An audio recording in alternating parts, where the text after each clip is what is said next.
నేడు తెలంగాణ రాష్ట్రంలోని మొయినాబాద్ మండలం కాంగ్రెస్ పార్టీ బీసీ లీడర్ అట్లా కాంగ్రెస్ పార్టీ సీనియర్ లీడర్ అయినటువంటి బాకారం గ్రామం నుంచి సర్పంచ్గా పోటీ చేస్తున్నటువంటి కాంగ్రెస్ నాయకుడు శ్రీనివాస్ యాదవ్ గారితో వాళ్ళ ప్రత్యేక ముఖాముఖి. నమస్కారం శ్రీనివాస్ యాదవ్ గారు. నమస్కారం సార్, ఎట్లా ఉన్నారు? బాగున్నాను. బాగా ఫేస్ అంతా టెన్షన్గా ఉంది. అలసిపోయారా లేకపోతే ఎన్నికల ఫలితాల మీద టెన్షన్? అలసిపోయినామండి. ప్రచారం మార్నింగ్ నుంచి ప్రచారం చేస్తున్నాం కదా, కొద్దిగా ఉంటుంది కదా టెన్షన్. పడలేక టెన్షన్ కూడా ఉందా? ఇప్పుడు మీరు డిప్యూటీ సర్పంచ్ కదా బాకారంకి, ఇప్పుడు మీరు సర్పంచ్గా పోటీ చేస్తున్నారు. మీ గుర్తేం వచ్చింది? కత్తెర వచ్చింది. ఎట్లా ఉంది ప్రజల రెస్పాన్స్? మంచిగా ఉంది, చాలా బాగుంది. చాలా బాగుంది. ఏం చెప్తున్నారు? మనం చేసిన సోషల్ సర్వీసు, చేసిన డెవలప్మెంట్కు మంచి రెస్పాన్స్ ఉంది. కంపల్సరీ వేస్తాము, 100% వేస్తాం. ఏ అంశాలు చెప్తున్నారు? అంటే సోషల్ డెవలప్మెంట్కి సంబంధించి ఏం చేసామని చెప్తున్నారు మీకు? మా దగ్గర ఇప్పుడు గవర్నమెంట్ వచ్చి, తెలంగాణలో కాంగ్రెస్ గవర్నమెంట్ వచ్చినాక దాదాపు ఒక 10 crores వర్క్స్ వచ్చినాయి మా విలేజ్కి. 10 కోట్లు. పంచాయతీరాజ్ రోడ్లు, విలేజ్లో అండర్ గ్రౌండ్ డ్రైనేజ్, సీసీ రోడ్లు అన్ని. ఇంకా ప్రపోజల్స్ ఇంకా కొన్ని వచ్చే శాంక్షన్ అయ్యి చేయని కూడా ఉన్నాయి. ఎలక్షన్ కూడా వచ్చి ఆగిపోయింది కొన్ని. ఎమ్మెల్యే గారు బాగా సహకరించి మాకు బాగా నిధులు మంజూరు చేసి. ఈ నిధుల విషయంలో మీరు తీసుకొచ్చింది ఏమీ లేదు, కేంద్ర నిధులే, వాటంతా అవే వస్తున్నాయి, బీజేపీ లీడర్స్ తెచ్చావని చెప్తున్నారు. దీనికి మీరేమంటారు? పంచాయతీరాజ్ నిధులు కేంద్రం నుంచి వస్తాయి. అసలు కేంద్రం నుంచి ఈ పీరియడ్, సర్పంచ్ల పీరియడ్ అయిపోయినాక కేంద్రం నుంచి గ్రామ పంచాయతీకి ₹1 రాలేదు. పీరియడ్ అయిపోయిన తర్వాత మొత్తం వచ్చినాయని స్టేట్ గవర్నమెంట్ నుంచి వచ్చిన నిధులే. సుమారు 10 కోట్ల రూపాయలు తీసుకొచ్చారు. అంటే ఎంతవరకు అయినాయి ఆ పనులు? మ్యాక్సిమం ఒక 6 crores కంప్లీట్ అయిపోయినాయి. ఇంకా టెండర్ కాంట్రాక్టర్ మొదలు పెట్టలే, ఇంకొక 4 crores వర్క్. బీసీలో వెనక నిలబడతారు. అట్లాగే ఇంత పెద్ద గ్రామంలో మీకు మళ్ళీ సర్పంచ్ అవకాశం వచ్చింది పోటీ చేయడానికి. మీరు ఈసారి ఇచ్చే హామీలు ఏంటి? మేము మేనిఫెస్టో ఇచ్చినామండి. ఇప్పుడు వేసిన రోడ్డుకు లైటింగ్ సిస్టమ్ కానీ, ఇంకా నాగిరెడ్డి కూడా రోడ్డు ఉంటుంది, లైటింగ్ సిస్టమ్ కానీ. ఇంకొకటి మా దగ్గర అండర్ గ్రౌండ్ డ్రైనేజ్ కొద్ది దూరం ఓపెన్ డ్రైన్ ఉంది, దాన్ని మొత్తం అండర్ గ్రౌండ్ డ్రైనేజ్ చేయించడం. ఇప్పుడు మీరు వచ్చిన విలేజ్ దారి ఇరుక్కుంటుంది. అవును. దాన్ని అటు 4 feet ఇటు 4 feet ఎస్టిమేషన్ వేసి ప్రపోజల్స్ పెట్టినాం. కలెక్టర్ దగ్గర ఉంది ఫైల్ ఆల్రెడీ. అంటే రహదారి విస్తరణ మీద ఎక్కువ చేస్తాం. రహదారులు ఇంకేమైనా ఉందా?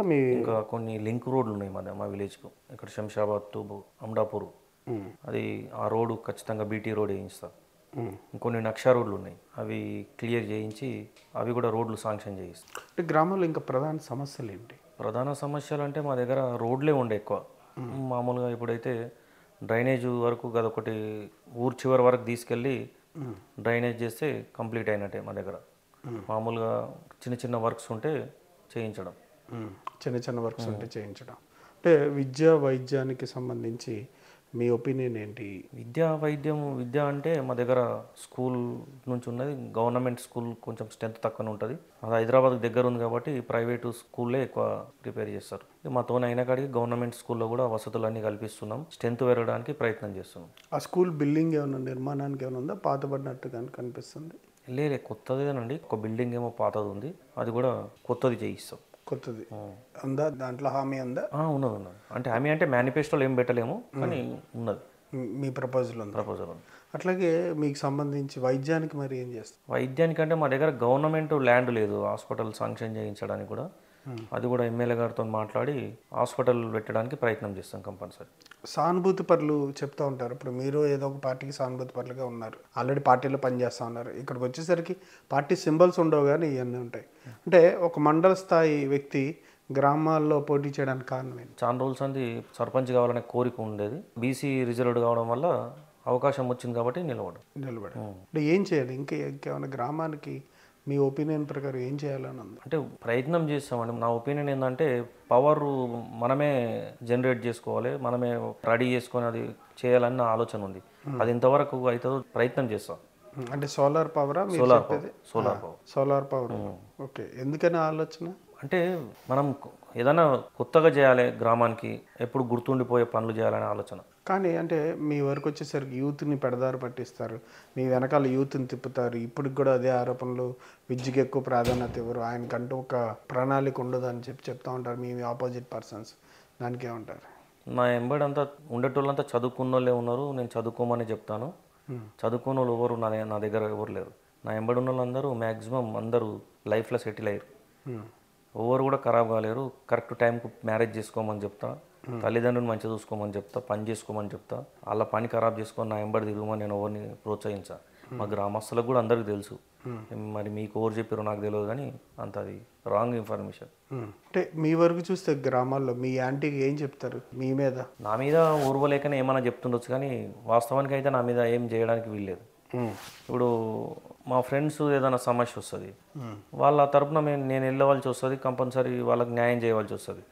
ఆ ప్రాసెస్లో ఎదుటోళ్ళకి కొంచెం ఇబ్బంది కలగవచ్చు, కానీ నా ఎంతకు నేను ఎక్కడ కూడా ఎవరిని కూడా ఇబ్బంది పెట్టాలి ఇప్పటివరకు. సర్పంచ్ ఎన్నికలకి మనుషుల మీదే ఎక్కువ ఆధారపడి ఉంటాయని చెప్తారు, కానీ మనుషులు బీఆర్ఎస్ పార్టీయా, బీజేపీయా, కాంగ్రెస్ అని చెప్పి ప్రజలు చూస్తూ ఉంటారని చెప్తూ ఉంటారు. మీ వరకు చూస్తే కాంగ్రెస్ ఎంతవరకు గ్రామాల అభివృద్ధి మీద దృష్టి పెట్టింది? గ్రామాల్లో ఇచ్చిన హామీలు నెరవేర్చడం, ఏదైతే 6 గ్యారెంటీల అంశం, ఈ ఎన్నికల్లో ఎంతవరకు ప్రభావం చూపిస్తుంది? 6 గ్యారెంటీల వంశం అంటే ఇప్పుడు సన్న బియ్యం అనేది చాలా మంచి రిజల్ట్ ఉన్నది.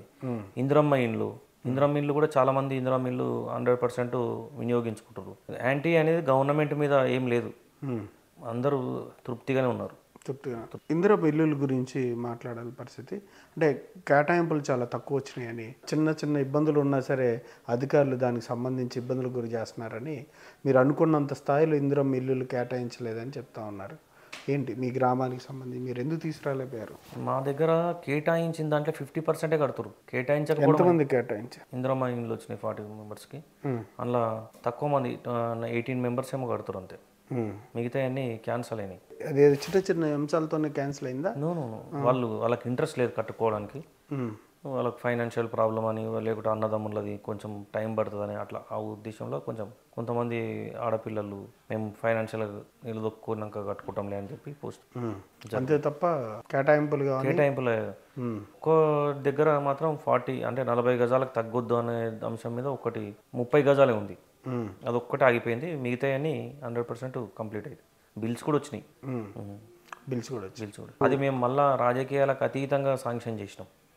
ఇప్పుడు నా మీద నిలబడ్డ బీజేపీ క్యాండిడేట్ వాళ్ళ ఫాదర్కి శాంక్షన్ చేసినాం. టీఆర్ఎస్ మాజీ ఉప సర్పంచ్ వాళ్ళ కొడుకుకు ఇచ్చినాం. రాజకీయాలకు అతీతంగా ఎవరికి సంక్షేమ ఫలాలు కావాలనో వాళ్ళకి ఇచ్చినాం. రాజకీయాలలో మా కాంగ్రెస్ పార్టీలో కానీ ఏం లేదు, కావాలంటే మీరు ఎంక్వైరీ చేసుకోవచ్చు. ఆ విషయంలో అయితే షూర్ షాట్ కొట్టారు. అంతే కదా, ఎవరికి అవసరం అనుకుంటే వాళ్ళకే, మా పార్టీ వాళ్ళకే కావాలి అట్లా ఏముండదు మా దగ్గర. అంటే అధికార పార్టీ ఉన్నప్పుడు లోకల్ బాడీస్లో అధికార పార్టీకే ప్రజలు మొగ్గుతారని కొంతమంది చెప్తూ ఉంటారు. ఒకవేళ అధికార పార్టీకి అంటే మీకు మళ్ళీ ఓటేయడం ఎంతవరకు వాళ్ళకి ఉపయోగకరంగా ఉంటుంది? అధికార పార్టీకి ఓటేస్తేనే ఉపయోగకరంగా ఉంటుంది. ఇప్పుడు బీజేపీ క్యాండిడేట్కి ఓటేస్తే ఆయన సీసీ రోడ్లు కావాలన్నా, డ్రైనేజ్ కావాలన్నా, అధికారులతో ఏమైనా పని కావాలన్నా ఎమ్మెల్యే దగ్గరికి పోలేడు, మినిస్టర్ దగ్గరికి పోలేడు, పని చేసుకురాలేడు. అదే మేము కాంగ్రెస్ పార్టీ నేను గెలిచింది అనుకోండి, ఎమ్మెల్యే దగ్గరికి పోగలుగుతా, ఎప్పుడు ఫోన్ చేసినా అందుబాటులో ఉంటాడు మా ఎమ్మెల్యే గారు. సంబంధిత అధికారులకు కాల్ చేసి లేకపోతే కాన్ఫరెన్స్ తీసుకొని ప్రాబ్లమ్ సాల్వ్ చేస్తాడు. ఖచ్చితంగా కాంగ్రెస్ పార్టీ అభ్యర్థి గెలిస్తేనే మంచి జరుగుతుంది గ్రామానికి. మీకు ఇంకో అభ్యర్థికి మధ్య పోటీ ఉన్నప్పుడు ఏంటి అతనికి కాకుండా మీకే ఎందుకు ఓటేయాలంటే మీరేం చెప్తారు? మీ పాజిటివ్స్? మేము కాంగ్రెస్ డెవలప్మెంట్ చూసే ఇవ్వమంటున్నాం. మేము చేసిన పనులు కానీ, ఇప్పుడు మా దగ్గర విద్యుత్ సమస్య ఉంటుండే బాగా, అంటే లో వోల్టేజ్ కరెంటు ట్రాన్స్ఫారం దగ్గర ఫీజులు పోవడం. అది మా ఎమ్మెల్యే గారితో మాట్లాడితే 4 ట్రాన్స్ఫారాలు హై వోల్టేజ్ ట్రాన్స్ఫారాలు శాంక్షన్ చేసి 4.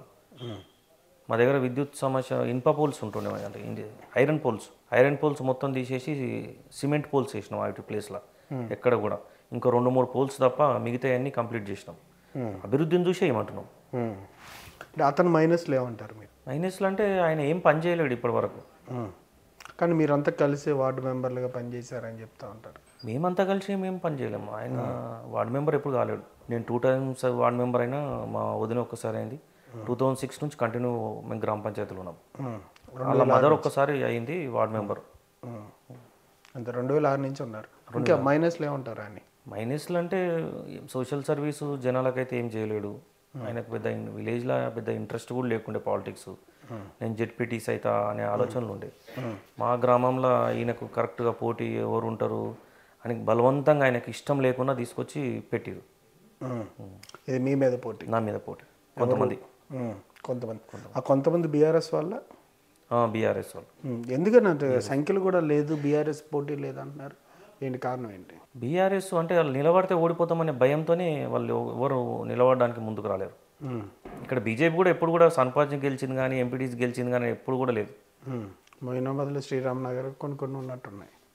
శ్రీరామ్ నగర్ ఒకటి, చిలుకూరు ఒకటి, అంతే. ఈ రెండే. ఇక్కడ ఓటింగ్ కూడా ఎక్కువ లేదు కానీ ఈసారి మీ మీద నిలబడుతున్నారు. అంటే కాంగ్రెస్కి సంబంధించి జూబ్లీహిల్స్ ఎలక్షన్స్ తర్వాత మంచి జోష్ వచ్చింది అంటున్నారు కాంగ్రెస్కి. అట్లాగే ఇప్పుడు తెలంగాణ స్టేట్ సమ్మిట్ కూడా, గ్లోబల్ సమ్మిట్ కూడా నిర్వహించబోతున్నారు. అంటే ఎట్లా ఉంటుంది ఫ్యూచరు కాంగ్రెస్కి కావచ్చు, తెలంగాణ స్టేట్కి? కాంగ్రెస్ పార్టీ పరిపాలన పబ్లిక్ మంచి మంచి కంఫర్ట్గానే ఉన్నారు. అంటే ఇబ్బందికరంగా చాలా ఇబ్బంది పెట్టింది టీఆర్ఎస్ పార్టీ. ఎవరి ప్రమేయం లేకుండా ఇష్టానుసారంగా నిర్ణయాలు తీసుకొని పబ్లిక్ని చాలా ఇబ్బంది పెట్టింది.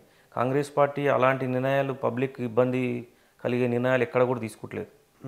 ఏదైనా క్యాబినెట్ మీటింగ్ పెట్టుకొని అందరితో చర్చించి ఏది బెటరో అదే నిర్ణయం తీసుకుంటారు.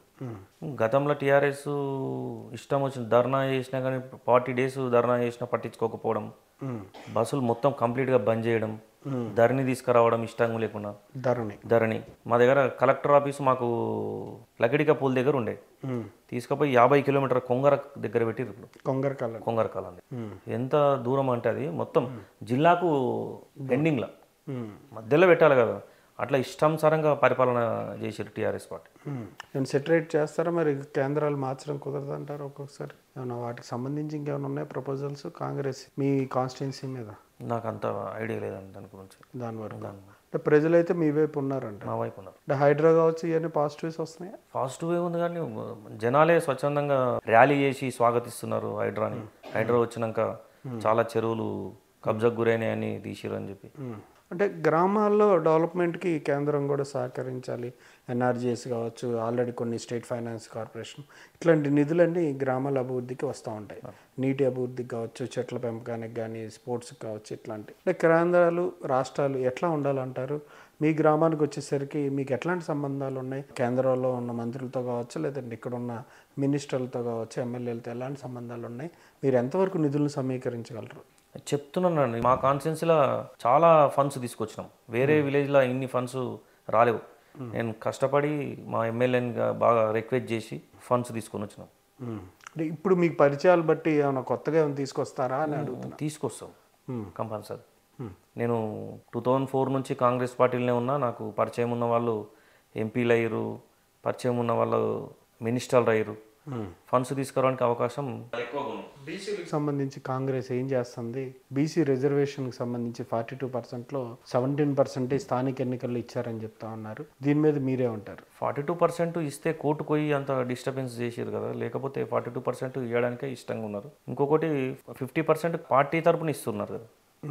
Local body elections, MPTC, ZPTC ఎలక్షన్లలో కూడా 50% పార్టీ పరంగా ఇస్తారు. అది సాధ్యపడలేదు కాబట్టి ఇది చేస్తారు కంపల్సరీ. అంటే ఈసారి ఇస్తారా? ఈసారి ఇస్తారు. వాటికి సంబంధించి అయితే బీసీలకి మీరేమైనా ఉపయోగకరమైన కార్యక్రమాలు ఏమైనా మీ విలేజ్లో వాళ్ళకి ఏమైనా చేసి పెట్టారా? కమ్యూనిటీ హాల్స్ కావచ్చు. రిజర్వేషన్లు వచ్చినప్పుడు బీసీలని అన్రిజర్వ్డ్ దాంట్లో నిలవడం అని చెప్తాం. మా వంతు సహాయ సహకారాలు అందిస్తాం. రాజకీయ చైతన్యం ఇట్లా ఎక్స్ప్లెయిన్ చేస్తాను నేను. మీకు రాజకీయ చైతన్యం అనేది ఎక్కడి నుంచి వచ్చింది? మీరు గతంలో కూడా చెప్పారు కానీ ఈ ఎన్నికలు పురస్కరించుకొని రాజకీయాలంటే మీ ఒపీనియన్ ఏంటి? రాజకీయాలంటే నా దృష్టిలో సోషల్ సర్వీస్ చేయడమే రాజకీయం. కొంతమంది అయితే రాజకీయం అంటే ఆ సర్పంచ్ పోస్టుని ఏదో బిజినెస్ కోసం వాడుకుందామని, ఏదో అలంకారం కోసం అని, కానీ వాళ్ళకి పూర్తిగా అవగాహన లేకుండా వచ్చి నిలబడతారు. అట్లా కాకుండా పూర్తి అవగాహన ఉండి పోటీ చేస్తే గ్రామానికి మంచి జరుగుతుంది, గ్రామ ప్రజలకు మంచి జరుగుతుంది. మీ ఎమ్మెల్యే గారు ఏమైనా నిధులు ఏమైనా ప్రత్యేకంగా కేటాయించారు? ఏమేమి కేటాయించారు? ఇప్పుడు రోడ్లు ఇవన్నీ వేరే విలేజ్లలో కొంచెం జరగలేవు, కానీ మా విలేజ్లో మాత్రం స్పెషల్గా కేర్ తీసుకొని సరిపోకపోతే కూడా మళ్ళీ కొద్దిగా సరిపోకపోతే మళ్ళీ 85 lakhs ఒక 4 monthsలో మళ్ళీ పెట్టించు. కాంగ్రెస్కి సంబంధించి ఎంతవరకు డెవలప్మెంటు, సంక్షేమం, అట్లాగే ఉపాధి, యువతకి ఉపాధి, ఈ 3 అంశాల్లో ఎంతవరకు విజయం సాధించింది మీ పరిపాలన? ఇప్పుడు మంచిగానే జాబ్స్, ఎన్ని జాబ్స్ వచ్చింది 2 yearsలో? మీ 50,000 above jobs, government jobs release చేశారు. అన్ని విధాలుగానే గవర్నమెంట్ మంచి బెటర్ పరిపాలన అందిస్తుందని మా ఒపీనియన్. రేవంత్ రెడ్డి గారు మన స్థానిక ఎన్నికల గురించి మాట్లాడుతూ చెప్పారు. దాని గురించి ఏమంటారు? స్థానిక ఎన్నికల మీద. స్థానిక ఎన్నికలు అదే 42% ప్రయత్నం చేశారు, హైకోర్టుకు పోయారు, సుప్రీంకోర్టుకు పోయారు. అది వీలు వల్లేదు, కేంద్రం నుంచి వచ్చే నిధులు ఆగిపోయినాయి అని చెప్పి స్థానిక సంస్థలు ఎలక్షన్స్ పెట్టారు. ఇప్పుడు అంటే ఆయన చెప్పారు, అంటే అభివృద్ధి జరగాలంటే అధికార పార్టీని ఎన్నుకోవాలంటే, అంటే అధికార పార్టీని ఎన్నుకోకపోతే అభివృద్ధి చేయదా కాంగ్రెస్ ప్రభుత్వం? కొంచెం సాధ్యపడదు కాండి. ఇప్పుడు వేరే పార్టీ అతను మా ఎమ్మెల్యే దగ్గర కోలేడు, మినిస్టర్ దగ్గర కోలేడు. అది గ్రామస్తులకు నష్టం జరుగుతుంది కదా. సీఎం రిలీఫ్ ఫండ్ కానీ, పెన్షన్ కానీ చాలా వర్క్స్ ఉంటాయి కదా ఎమ్మెల్యేతో. సేమ్ పార్టీ అయితే ఈజీగా పోగలుగుతాం, చేపేయగలుగుతాం. పెన్షన్ మీద ఏమైనా ప్రజల్లో వ్యతిరేకత ఏమైనా ఉందా? పెన్షన్ మీద ఏమో వ్యతిరేకత ఏమీ లేదు. అంటే పెంచుతా అని చెప్పారు. ఒక్కొక్కటి చేస్తారు కానీ అన్నీ ఒకటేసారి చేయాలంటే కాదు, వీలు కాదు కదా. చేస్తారు కంపల్సరీ. మీరు ఏమైనా సీఎంఆర్ రిలీఫ్ ఫండ్లు ఏమైనా ఇప్పించారా మీ గ్రామంలో? చాలా ఇప్పించినాం. సుమారు ఎంత ఇప్పించారు? ఇప్పుడు ఈ 2 yearsలో దాదాపు 45 మెంబర్స్కి ఇప్పించినాం. 45 మందికి. ఇంకా మళ్ళీ వచ్చేవాళ్ళు కూడా ఒక 15 మెంబర్స్ అట్లా ఉన్నారు అప్లై చేసి వెయిటింగ్. ఓకే, అంటే కాంగ్రెస్ ప్రభుత్వం పనులన్నీ పూర్తిగా చేయగలుగుతుందా? 100% చేస్తుంది. స్థానిక ఎన్నికలు అంటే కానీ ఈ గ్రామాల్లో ఖర్చు కూడా చాలా అధికంగా ఉంటుంది. ఆ ఖర్చు విషయంలో మీ ఒపీనియన్ ఏంటి? ఎన్నికలు అంటే ఖర్చు అంశం మీద మీ అభిప్రాయం? ఖర్చు అంటూ ఏమి ఉండదండి, మామూలుగా ఉంటుంది. మేము ఆల్రెడీ సోషల్ యాక్టివిటీస్ చేసినాం, చాలా రోజులు అంది ఫీల్డ్ ఉన్నాం కాబట్టి ఖర్చు అనేవి ఉండదు. ఇప్పుడు వచ్చి సడన్గా నిలబడ్డలకు ఖర్చు ఉంటుంది కంపల్సరీ. రాజకీయాల్లో ఉన్న వాళ్ళకి, అంటే కంటిన్యూటీగా ఉన్న వాళ్ళకి, అంటే ఏదైనా సరే చేయని పనిని కూడా చేసుకున్నట్టుగా ప్రచారం చేస్తారు మీరు అనే కొంతమంది విమర్శిస్తూ ఉంటారు. దానికి ఏం చెప్తారు? చెయ్యని పని ఎట్లా చేస్తామండి? మేనిఫెస్టోలో పెట్టినాం మేమన్నీ. ఇక పలానా పని కాలేదని చెప్పొచ్చు. గ్రామస్తులు అందరూ మేనిఫెస్టో చూస్తారు, ఈ పని కాంది పెట్టిరు అని చెప్పొచ్చు. తప్పేముంది? చేయని పని ఎట్లా? వాళ్ళు చేతగాక పని చేయలేక, వేరే వాళ్ళు చేస్తే ఓర్వలేక ఇవన్నీ విమర్శలు చేయడమే కానీ వాళ్ళు చెయ్యరు. చేసేవాళ్ళు చేస్తే పేపర్ ప్రకటన ఇవ్వడము, ఈ ఫండ్స్ మాయ అనడము, ఇంకా కంప్లీట్ కాలేదనడము, ఇవన్నీ వాళ్ళు ఏదో ఒకటి మాట్లాడాలనే ఆలోచనతోనే మాట్లాడుతారు. వాళ్ళ దగ్గర సబ్జెక్ట్ లేదు. సబ్జెక్ట్ లేకనే ఇదంతా సబ్జెక్ట్ లేక, అవగాహన లేక, ఓర్వలేక. మీ మీద ఓర్వలేనితనం వచ్చిందంట. అంతే. ఎందుకని అంత ఓర్వలేనితనం? ఈ షార్ట్ టైంలో ఇప్పుడు టీఆర్ఎస్ గవర్నమెంట్ 5 yearsలో 1 crore కూడా రాలే మా గ్రామానికి. ఆ 5 yearsలో ఈ 2 yearsలో 10 crores వస్తే ఓర్వలేనితనమే కదా అది. కానీ ఆనందించవలసింది వాళ్ళే ఓర్వలేకపోతున్నారు. అప్రిషియేట్ చేయాలి కండి. ఫండ్స్ తీసుకొచ్చినప్పుడు ఇప్పుడు స్టేట్ గవర్నమెంట్ తెచ్చినాం మేము, సెంట్రల్ గవర్నమెంట్ నువ్వు ఒక 10 కోట్లు తీసుకురా, మన గ్రామం మంచిగా అవుతుంది కదా. అది చేత కాదు. తెచ్చిన వాళ్ళ మీద ఏ విధంగా బురద జల్లాలి, ఏ విధంగా పేపర్ స్టేట్మెంట్లు ఇవ్వాలి. ఇప్పుడు మేము ఒక సీసీ రోడ్ స్టార్ట్ చేసినాం, ఎన్ఆర్జిఎస్ సీసీ రోడ్ 5 lakhs వచ్చింది. అది ఎంఆర్ఓకు ఇన్ఫర్మేషన్ ఇచ్చినా ఆయన బిజీ ఉంది, మేమే స్టార్ట్ చేసినాం. దాని పేపర్ స్టేట్మెంట్ ఇస్తారు. ఇది ఎంఆర్ఓ లేకుండా దాని కాంట్రాక్టర్ నేనే, నా పేరు మీదే తీర్మానం ఇచ్చారు, నేనే కాంట్రాక్టర్, నేనే స్టార్ట్ చేసిన. నువ్వు ఏం చూడాలి? నాసిరకంగా ఏమైనా సీసీ రోడ్ వేస్తే ఈ రోడ్డు బాగలేదు, నాసిరకంగా వేస్తారు అని చెప్పి స్టేట్మెంట్ ఇవ్వాలి.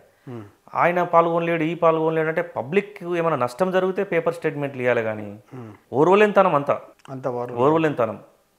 ఓవరాల్గా ఓర్వలేనితనం మీ మీద ఏ కార్యక్రమం అయినా అంతే. అలాంటి కార్యక్రమం ఏం చేసినా సరే అట్లాగే ఉంటుందా? అన్ని అట్లేం లేదు, ఒక దాని దగ్గర చేసారు, మేమేం పెద్ద పట్టించుకోలేదు, సైలెంట్ ఒప్పుకున్నాం. స్టేట్మెంట్ ఇచ్చినా కానీ వివరణ కూడా మేమేమి ఇవ్వలేం. పబ్లిక్ సర్వీస్ చేస్తున్నాము, ఏదన్నా తప్పు జరిగితే పబ్లిక్ కూడా రియాక్ట్ అవుతారు. మాకు అర్థమైంది వాళ్ళు ఓర్వలేక ఇస్తారు అని చెప్పి సైలెంట్ ఊరుకున్నాం. మా దగ్గర బీఆర్ఎస్, బీజేపీ 2 కుమ్మక్కై ప్లాన్ చేస్తుంటాం. అంటే ఇప్పుడు అక్కడ 2 కలిసి పోటీ చేస్తున్నాయా లేదా మద్దతు తెలుపుతున్నారు? జస్ట్ కలిసే పోటీ చేస్తారు. అంటే అలా ఎన్నికల్లో ఉండదు అంటే ఆ వ్యక్తులందరూ దీన్ని సపోర్ట్ చేస్తున్నారా? మా దగ్గర ఇంకొక విచిత్రం ఏం జరిగిందంటే, మా కాంగ్రెస్లో ఉన్న ఒక లీడరు అక్కడ పోయి సపోర్ట్ చేస్తుంది. ఆయన మొన్న టీడీపీలకించి మా దగ్గర జాయిన్ అయ్యాడు, మా పార్టీలో ఎమ్మెల్యే ఎలక్షన్ల ముందు జాయిన్ అయ్యాడు. ఆయన వచ్చుకమే నేను కూడా పెద్ద లీడర్ని, నాకు మొత్తం అప్పచెప్పాలంటాడు. అది అట్లెట్లయితుంది? మేము ఇన్ని రోజులు అన్ని పార్టీలు ఉన్నాము, నువ్వు ఫస్ట్ సర్వీస్ ఈ పార్టీకి, సర్వీస్ ఇచ్చినాక నీకు ఏం బాధ్యత అప్పచెప్పాలనేది హైకమాండ్ చూసుకుంటుంది అని చెప్పి మా వర్షన్. ఆయన దాన్ని మనసులో పెట్టుకొని ఈ ఎలక్షన్లో మాకు సరిగ్గా ప్రిఫరెన్స్ ఇవ్వాలి అని చెప్పి బీజేపీ అతనికి అమ్ముడే పోయిండు. ప్యాకేజ్ మాట్లాడుకొని ఆయనకు సపోర్ట్ చేస్తుంది. అవసరం లేదు కదా, అధికార పార్టీ కాంగ్రెస్ పార్టీ ఉంది, చేస్తే మాకు చేయాలి, ఉంటే సైలెంట్ ఉండాలి. బీజేపీ క్యాండిడేట్ చేస్తున్నట్టు అర్థమైంది. అంటే మీ విధానాలు నచ్చలేక అనుకోవచ్చు కదా ప్యాకేజ్ అని. ఎలా విధానాలు నచ్చకపోతే పబ్లిక్ తీర్పు తెలుస్తుంది కదా. ఇప్పుడు పబ్లిక్ రిసీవింగ్ కానీ పబ్లిక్ తీర్పు 14th రోజు తెలుస్తుంది కదా. పబ్లిక్ నచ్చే పనులు, పబ్లిక్ మేలు జరిగే పనులు చేస్తాం కానీ నాయకుల మెప్పు పొందనికే చేయం కదా గ్రామంలో. వాళ్ళు రాజకీయంగా ఏదో ప్రయత్నం చేస్తుంటారు. మనకు వాళ్ళ మెప్పు పొందవలసిన అవసరం లేదు కదా. జనాలు సాటిస్ఫై కావాలి, జనాలు తృప్తిగా ఉండాలి. జనాలు తృప్తిగా ఉండాలి. అంటే మీరు ఆ విషయంలో అంటే మీరు ఎవరో ఒకరు వచ్చారు వెళ్ళారు, మిగతా వాళ్ళ పర్సన్స్ కూడా పెద్ద పర్సన్స్ కూడా మీ వైపు ఉన్నారా? వాళ్ళు కూడా అటువైపు వెళ్ళిపోయారు? మొత్తం క్యాడర్ అంత ఉంది. ఆయన ఆ లీడర్ వెంబడి వచ్చిన క్యాడర్ మొత్తం కాంగ్రెస్లోనే ఉంది, మాకే సపోర్ట్ చేస్తారు. ఆయనకు ఒక్కనికే ప్యాకేజ్ కోసం అవతలికి పోయాడు. అంటే ఇది ఆరోపణ లేదంటే నిజంగానే? నిజంగా ఉత్తగా ఎందుకు పోతాడు? లేకపోతే ఇంకొకటి, ఆయన ఎంపీటీసీ చేసిండు, సర్పంచ్ పోటీ చేసిండు, బ్యాంకు డైరెక్టర్ చేసిండు. డైరెక్టర్ అప్పుడు నేనే నిలబడ్డా, నా మీదనే గెలిచిండు. ఇప్పుడు అన్ని ఓను మళ్ళీ గ్రామ పంచాయతీ వార్డు మెంబర్ పోటీ చేస్తుండు. వాళ్ళ మిస్సెస్ని వార్డు మెంబర్ అయిపోయించాడు. ఇప్పుడు ఎందుకని? చేవెళ్ళ కాన్స్టిట్యున్సీ సమన్వయకర్త మెంబర్ ఆయన, కాన్స్టిట్యున్సీలో సమన్వయ కమిటీలో మెంబరు ఆయన, వార్డు మెంబర్ పోటీ చేస్తుండు. అలా భార్య వార్డు మెంబర్ పెట్టిండు. అంటే అంత స్థాయికి దిగజారిండు. ఆయనకు కూడా కోరిక ఏమైనా ఉందేమో మరి వేరేగా? ఇంకేముంటుంది, వార్డు మెంబర్కి వచ్చిందంటే ఇంకా నువ్వు అంతకంటే నాతోని కాదన్నట్టే కదా లెక్క. కారణం ఏంటంటే అంటే మీరు ఎంతో కొంత మిమ్మల్ని ఓడించాలనా? ఎంతో కొంత ఓడించాలని కాదు, ఇక నాకు ఇంతకంటే అవకాశాలు రావిగా, నా పని అయిపోయిందని దిగజారుడుతనం. అట్లాంటి వ్యక్తులు ఇంకెవరైనా ఉన్నారా ఈ ఎన్నికల్లో మీకు అడ్డంగా, అంటే పాజిటివ్ నెగిటివ్గా ప్రచారం చేయడానికి సిద్ధపడి వాళ్ళతో ప్రయాణించే వాళ్ళు? అంటే మా దగ్గర శ్మశాన వాటిక, గ్రామం పుట్టిన సందికి శ్మశాన వాటిక లేదు, గవర్నమెంట్ ల్యాండ్ ఉంది. అది కొంతమంది ప్రైవేటు వ్యక్తుల ఆధీనంలో ఉంది. దాన్ని మేము ఫోర్స్ చేసి అధికారులతో సర్వే చేయించి ఒక 2 ఎకరాలు తీసినాము. 1/2 ఎకర్ల గ్రేవీ యార్డు నిర్మించినాం. అది మా ల్యాండ్ పక్కన నిర్మించినాము. మా ల్యాండ్ రేటు పడిపోయిందని చెప్పి వాళ్ళు ఇంకొక 3 ఎకర్స్ ఉంటుంది కక్ష కట్టి వాళ్ళు కూడా ఇంట్లో ఉన్నారు. సర్పంచ్ ఎలక్షన్లో నన్ను ఓడగొట్టాలని చెప్పి జనాల కోసం చేసింది నచ్చక వాళ్ళు. ఇప్పుడు నేను చేసింది నా పర్సనల్, నాకేం సొంతం కాదు. జనాలకు గ్రేవీ యార్డ్ లేదు మా గ్రామం పుట్టించింది. మా ప్రైవేట్ ఇక్కడ విలేజ్ దగ్గర ప్రైవేటు వ్యక్తి అప్పుడు రేట్ తక్కువ ఉండే ల్యాండ్ పెట్టనిచ్చారు, అందులోనే కంటిన్యూ అయింది. మా దగ్గర 2013లో ఒక సర్పంచ్ పోటీ చేసి నేను ఒక 2 ఎకర్స్ 3 ఎకర్స్ గ్రేవీ యార్డ్కి ఇస్తా అని చెప్పి అతని భూమిలో బొందలు పెట్టించుకున్నాక సర్పంచ్ పీరియడ్ అయిపోయినాక బంద్ చేసిండు. ఆ పెట్టినవి కూడా మొత్తం తీసేసిండు ఆయన. పెట్టినవి కూడా తీసేసిండు మొత్తం. ఈ గ్రేవీ యార్డ్ లేదు మా దగ్గర. ఇక మేము కష్టపడి దాన్ని గ్రేవీ యార్డ్ సర్వే చేయించి నిర్మించినాం. ఒక హాఫ్ ఎకర్ ఇంకో 1.5 ఎకర్ ఓపెన్ ఉంది. ఇంకా 3 ఎకర్స్ కూడా వాళ్ళ ఆధీనంలో ఉంది. హైకోర్టుకి వెళ్ళినాం, ఆర్డర్ ఉంది. ఈ లోకల్ బాడీ ఎలక్షన్లు అయిపోయినాక సర్వే ఇద్దామని చెప్పి కొద్దిగా న్యూసెన్స్ అవుతుందని ఆగినాం. దాన్ని దృష్టిలో పెట్టుకొని ఎట్లనే చేసి ఓడగొట్టాలి, ఆ గ్రేవీ యార్డ్ని ఇక్కడ నుంచి షిఫ్ట్ చేయాలి, మాకు సెంటర్లో అయింది అనే ప్లాన్ తోని వాళ్ళు ఫోర్స్ గా తిరుగుతారు అతనిబడి. అంటే జనాలకి మంచి చేయాలనే ఆలోచన కూడా మీకు ఇబ్బందులకు గురి చేసేది? ఇబ్బందుల కంటే నాకు అట్లేం లేదు. నేను ఏం చేసినా మంచిగా చేసిన, జనాలకు కూడా తెలుసు మా కోసమే చేసిండని. వాళ్ళు ఎంత తిరుగుతుంటే నాకు అంత ప్లస్ అవుతుంది. అంటే జనాలకు ఆ అంశాల మీద పూర్తి అవగాహన ఉందంటారా? కంప్లీట్గా అవగాహన ఉంది. ఎందుకంటే ప్రతిసారి ఒక 10 years నుంచి గ్రేవీ యార్డ్ లేక ఆయన పొలంలో పెట్టుకోనికి పోయి బతిన్లాడకము, ఎవరైనా చనిపోయారంటే పెద్ద న్యూసెస్ మా దగ్గర. ఇక్కడ ఇంతకుముందు గ్రామ పంచాయతీ కాడికి పోవడం, సర్పంచ్ ఇంటికి పోవడం, ఎవరో పెద్ద మనిషి వచ్చి రిక్వెస్ట్ చేసి ఇది ఒక్కటి పెట్టించుకోవడం, రిక్వెస్ట్ చేయాలి. అదంతా 1 గంట 2 గంటల ప్రాసెస్ జరిగేది. అది అందరికి అవగాహన ఉన్నది. మనకు గ్రేవీ యార్డ్ లేదు, శ్రీనివాస్ యాదవ్ గ్రేవీ యార్డ్ చేయించిందని చెప్పి అందరి దృష్టిలో ఉన్నది. అదొకటి ఉంది మేజర్గా మీరు చేసిన మైల్ స్టోన్. ఓకే, అది చాలా అంటే అది జనాలకి అది కావాలి కదా, ఏదైనా సరే ఒక శవాన్ని పెట్టుకుని పాపం బాడీని పెట్టుకుని అంత తిరగడం. ఫ్రీ బస్సుకు సంబంధించి కొంతవరకు ఇంతకుముందు మీ గ్రామానికి ఎక్కువ ట్రిప్పులు వచ్చాయి, ఇప్పుడు ట్రిప్పులు తగ్గిపోయినాయి అంటున్నారు. టీఆర్ఎస్ గవర్నమెంట్లో బంద్ చేశారు బస్సులు. మా దగ్గర 1/2 hourకి ఒక బస్సు ఉంటుండే. అది మేము ఎమ్మెల్యే గారు ఆల్రెడీ నేను ప్రయత్నం చేసినాను. RM ట్రాన్స్ఫర్ అయ్యారు. మేము ఫైలు పొన్నం ప్రభాకర్ దగ్గర తీసుకెళ్ళి రిటర్ తీసుకెళ్ళి ఆయన ఇన్షియల్ వేయించుకొని అక్కడికి వెళ్ళి సరే నేను పెంచుతామని చెప్పారు. వాళ్ళు ట్రాన్స్ఫర్ అయ్యారు అధికారి. మళ్ళీ ఇప్పుడు ఖచ్చితంగా మళ్ళీ బస్సులు పెంచిపిస్తాం. రైతులు ఉన్నారా? రైతులు తక్కువ ఉన్నారా? లేదు, ఉన్నారు రైతులు ఉన్నారు. ఏంటి వాళ్ళ సిచ్యువేషన్ ఏంటి? వాళ్ళకి ఏమైనా ఉపయోగకరంగా ఏమైనా పంచాయతీ పనులు కానీ ఏమైనా చేసినారా? రైతులకు ఉపయోగపరంగా అంటే వాళ్ళు కష్టపడతారు. మా దగ్గర పచ్చకూరలు ఎక్కువ, పువ్వులు, మా హైదరాబాద్ దగ్గర ఉంది కాబట్టి మంచిగానే ఉంటుంది మా దగ్గర. వ్యవసాయం మంచిగానే గిట్టుబాటు చేస్తారు. మరి ఇంతకుముందు రాత్రిపూట లేట్ నైట్ ఆ బస్సులే కదా వెళ్ళాయి, ఇప్పుడు మండి ఘాటికి వెళ్ళట్లేదు. ఇప్పుడు ఆటోలు అయినాయి. అంతకుముందు బస్సు ఉంటుండే, ఇప్పుడు ఆటోలలో అలవాటు అయ్యారు. అదొకటి ఇబ్బందికరంగా ఉంది. అది ఈసారి ఏమైనా చేస్తారా? బస్సులు కంపల్సరీ మేనిఫెస్టోలో కూడా పెట్టినాం మేము. ఇంతకుముందు గతంలో ఏదే విధంగా అయితే బస్సులు వస్తాయో ఆ విధంగా పెంచిపిస్తాం. ఒక 2-3 బస్సులు ట్రిపుల్. వృద్ధులకి మహిళలకి ఏమైనా చేయాలని ఉందా? వృద్ధులు కానీ మహిళలు కానీ నా దృష్టిలోకి వచ్చి వాళ్ళు ఏది చెప్పినా కానీ కంపల్సరీ ఎంబడే స్పందించి చేసి పెడతాను కంపల్సరీ. ఇంకా ఏమున్నాయి మీ గ్రామానికి? ఒక శ్మశాన వాటికి సమస్య తీర్చారు, ఇంకా మేజర్గా ఇలా పెండింగ్ ఉన్న సమస్యల మీద ఏమైనా దృష్టి ఉందా? అది స్పోర్ట్స్, అది ఆడుకోవడం, క్రికెట్ ఆడుకోవడానికి గ్రౌండ్ ఇప్పుడు ఇంకొక 3 acres ఉంది. ఆ 3 acres తీసి అందులో క్రికెట్ గ్రౌండ్ అట్లా చేయిస్తాను కంపల్సరీ. గ్రామానికి క్రికెట్ గ్రౌండ్ లేదు, ఎక్కడో ప్రైవేటు స్థలాల్లో ఆడుకుంటారు, చాలా ఇబ్బందికరంగా ఉంది అది. అది క్రికెట్ గ్రౌండ్ కంపల్సరీ మేనిఫెస్టోలో కూడా పెట్టిన. ఆ 3 acres సర్వే చేయించి నా సొంత ఖర్చులతోని క్రికెట్ గ్రౌండ్ చేపిస్తాను. మీ సొంత ఖర్చులతో. ఓకే. నేను సొంత ఖర్చులతో చాలా చేసినాను. సీసీ రోడ్లు వేసినాను. సొంత ఖర్చు లేదా బిల్లులు తీసుకున్న తర్వాత? అంటే బిల్లులు తీసుకొని కూడా ఉన్నాయి, తీసుకొని అంటే అవి ఇప్పుడు సీసీ రోడ్ 12 feet వేస్తే ఇంకా ఒక 4 feet 3 feet అట్లా గ్యాప్ ఉంటుంది. దాంట్లో సీసీ రోడ్ వేస్తే బిల్ రాదు. అవును. నాదే 2-3 lakhs పెట్టి అది ఫిల్ చేసిన 3 feet 4 feet ఇండ్ల పక్కన అట్లా. ఇంకొకటి చిన్న గల్లీ రోడ్డు అది నా సొంత నిధులతో వేయించిన. వైకుంఠ రథం నా సొంత నిధులతో ఇప్పించిన. అది ఎవరైనా చనిపోతే బాడీని తీసుకుపోవడానికి సొంత దాంతో. ఎవరైనా చనిపోతే బీద వాళ్ళు చనిపోతే ఒక 10,000 హెల్ప్ చేస్తాను. ఎవరైనా భూమి లేని వాళ్ళు అట్లా గరీబ్ వాళ్ళు మ్యారేజ్ చేసుకుంటే వాళ్ళకి ఆర్థిక సాయం చేస్తాను. ఇప్పుడు కాదు, నేను గత 10 years నుంచి చేస్తాను. గత 10 years నాతో అయిన కాడికి, మీతో అయిన కాడికి ఇవన్నీ చేస్తూ ఉంటారు. కానీ గ్రామంలో పారిశుద్ధ నిర్వహణ ఎట్లా ఉంటుంది? రోడ్లు వరకు మీరు చెప్పారు, లైట్లు, పారిశుద్ధ నిర్వహణ ఎట్లా ఉంటుంది? అట్లాగే రోగాలు ప్రబలకుండా ఎట్లాంటి జాగ్రత్తలు తీసుకుంటూ ఉంటారు? ఇప్పుడు అంటే కొంచెం సర్పంచ్ లీడ్ కాబట్టి పారిశుద్ధ కార్యక్రమం కొంచెం నిర్లక్ష్యానికి గురవుతుంది. ఇప్పుడు పంచాయతీ ఎలక్షన్స్ వస్తున్నాయి కాబట్టి పారిశుద్ధం అంతా మేమే కంట్రోల్ చేస్తాం. ఇప్పుడు వరకు మీరే కంట్రోల్ చేస్తూ వచ్చారు ఓవరాల్గా. అంటే మీ వరకు చూస్తే అంత క్లారిటీగా ఉందా విజయం మీదేనని? 100%.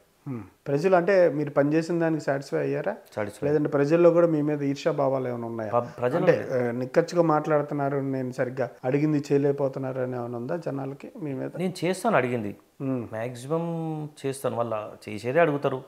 కాకపోతే కొన్ని ఇంద్రమీన్లు కొంతమందికి రాలేదు, అదేదో L1 L2 లిస్టుల పేర్లు ఉంటేనే సెలెక్ట్ చేయాలని చెప్పి గైడ్ లైన్స్ ఉంది.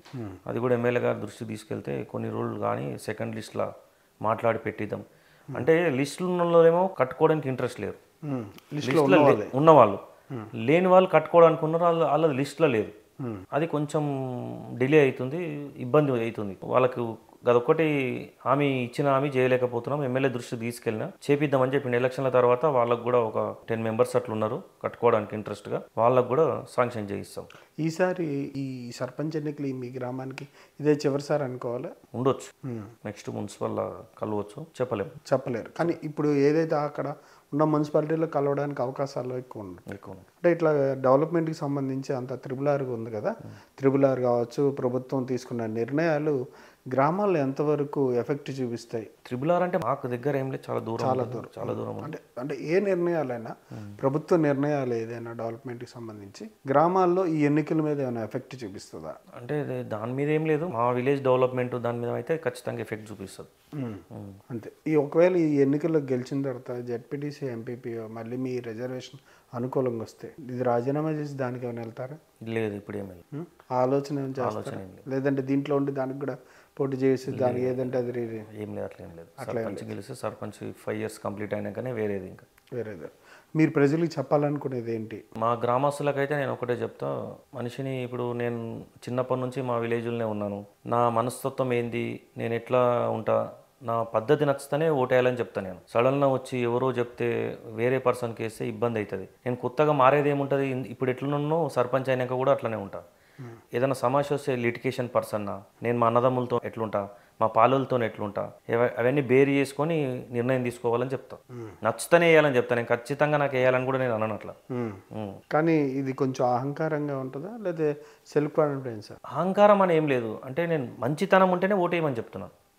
నేను అంటే నా బిహేవియర్ నచ్చితే, నేను చేసే పనులు నచ్చితే అయితేనే ఓటేయమని చెప్తున్నాను. అహంకారం ఏముంది ఇంట్లో? అహంకారం ఏం లేదు. ఇప్పుడు మంచి పర్సన్ సెలెక్ట్ చేసుకుంటే మనకు ఏ సమస్య వచ్చినా సామరస్యంగా పరిష్కరిస్తాడు. సర్పంచ్ అంటే కుటుంబ పెద్ద ఎట్లునో విలేజ్కి అట్లా పెద్ద ఉంటుంది. రకరకాల సమస్యలు వస్తాయి, భార్యాభర్తల పంచాలు వస్తాయి, అన్నదమ్ముల పంచాలు వస్తాయి, ల్యాండ్ పంచాలు వస్తాయి. కుటుంబంలో సమస్య వస్తే ఎట్లా పరిష్కరిస్తాడో గ్రామ పెద్ద కూడా అట్లా పరిష్కరించే అర్హత స్తోమత ఉంటేనే నేను వేయాలని చెప్తున్నాను నేను వేయాలని వేయాలని చెప్తున్నా thank you sir, thank you very much.